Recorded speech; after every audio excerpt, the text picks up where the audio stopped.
Olá, seja muito bem-vindo a esse canal. Meu nome é Antídio de Oliveira e o devocional de hoje é para você que talvez se sinta angustiado, encurralado, sem um lugar de refúgio. E hoje eu queria começar contando uma história.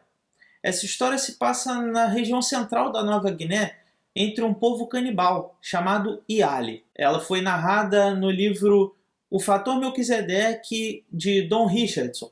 Ele foi um missionário que viveu entre eles e ele conta que dois jovens chamados Sunahan e Kahalek, eles desceram a trilha da sua aldeia em busca de alimento na horta que ficava próximo à aldeia. Ali, no meio do trabalho, cavando batatas, procurando batatas, eles ouviram o barulho de uma seta passando bem próximo a eles e logo em seguida uma segunda flecha atinge o braço de Kahalek. Imediatamente eles largam o que estão fazendo, olham para o outro lado do rio que ficava beirando ali a horta. Eles percebem um bom número de homens prontos para uma emboscada. Imediatamente eles largam tudo o que estão fazendo, pegam o arco e flecha e saem correndo. Nessa hora talvez você pense que eles subiram a trilha novamente em busca de ajuda na sua aldeia. Mas na verdade, eles contornam a horta para tentar pular um pequeno muro de pedras baixinho que ficava do lado da horta. Eles partem disparada, as flechas vêm atrás deles e, infelizmente, muitas atingem Kahalek, que cai agonizando bem ali, em frente ao muro de pedras. Sunahan consegue se desviar e pular por cima do muro e, ao invés de sair correndo ou virar para trás e revidar as flechas dos seus perseguidores, ele na verdade abre os peitos, os braços, começa a rir e zombar daqueles que estavam lhe perseguindo. O que é muito estranho porque, na verdade, seus perseguidores param a perseguição e, frustrados, só terminam de executar Kahalek, que estava agonizando no chão, e voltam frustrados para sua aldeia. E Don Richard conta que quando ele estava ouvindo essa história, ele ficou atordoado porque ele não entendeu. Por que Sunahan não continuou correndo ou revidou as flechas?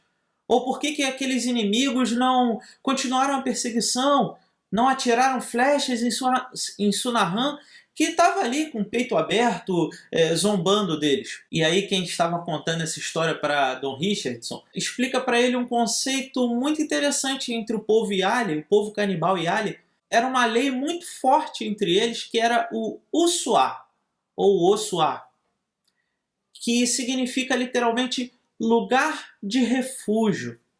Era um lugar como um lugar sagrado, onde nenhum tipo de violência ou ameaça poderia acontecer ali. Os perseguidores, os inimigos que estavam emboscados, quando viram que Sunahan pulou aquele muro, eles sabiam que se derramasse uma única gota de sangue de Sunahan, eles seriam castigados com a morte pelo seu próprio povo quando eles voltassem para casa. Da mesma forma, Sunahan também não se atreveu a revidar as flechas porque ele já estava no Ossuá, no lugar de refúgio. E essa história me lembrou do povo hebreu.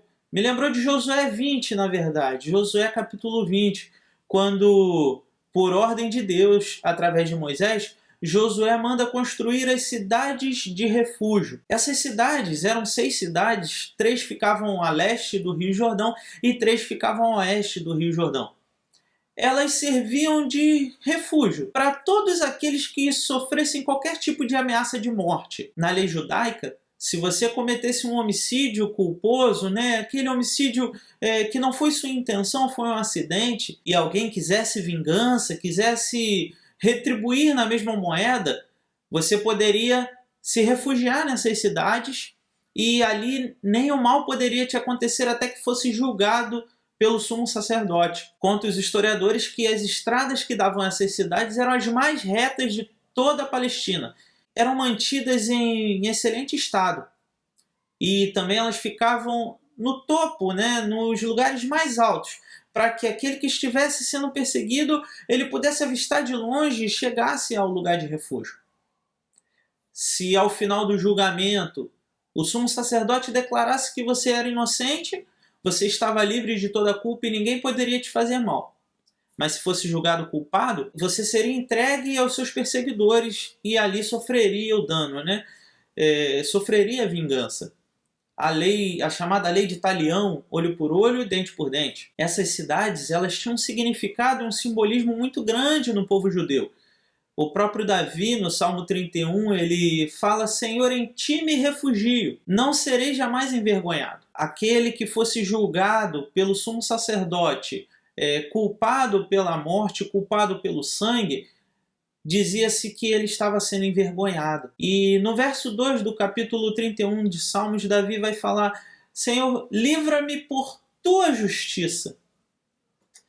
Porque ele sabia que pela sua própria justiça ele seria culpado. Muitas vezes passamos por situações parecidas, talvez não situações de morte, mas às vezes podemos nos sentir aprisionados, perseguidos, injustiçados e, infelizmente, às vezes até mesmo pelos nossos próprios atos.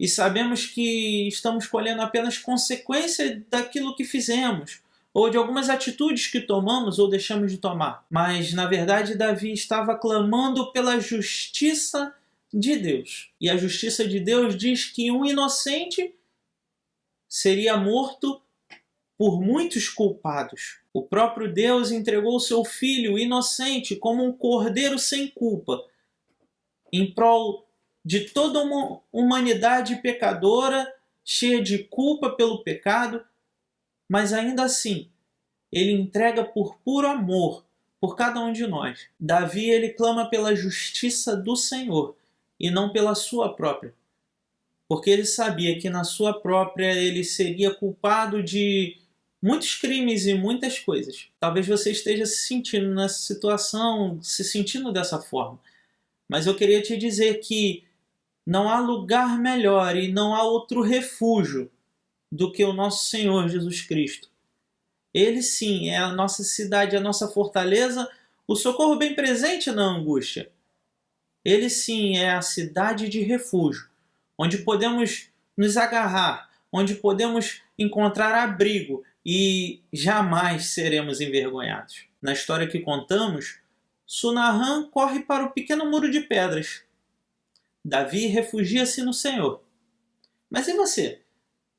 Onde tem encontrado abrigo e refúgio? Sabemos que Satanás pode correr atrás de nós de diversas formas, mas podemos também ter a plena convicção de que em Jesus Cristo teremos abrigo e refúgio. Hebreus capítulo 6, verso 18 vai dizer: corremos para o refúgio, a fim de lançar mão da esperança proposta. Eu não sei do que você tem corrido, ou quem tem te perseguido, ou o que tem te perseguido. Mas tenha certeza de uma coisa: há esperança na cidade de refúgio que é o nosso Senhor Jesus Cristo. Busque Ele, busque por Ele, e certamente encontrará refúgio e abrigo seguro. Amém? Deus te abençoe. Esse foi mais um vídeo devocional. Se você gostar, compartilha com seus amigos, parentes, aqueles que talvez precisem ouvir essa mensagem. E se você quiser perguntar alguma coisa, é só deixar nos comentários embaixo. Eu vou gostar muito de ter essa interação com você. Deus te abençoe e até o próximo.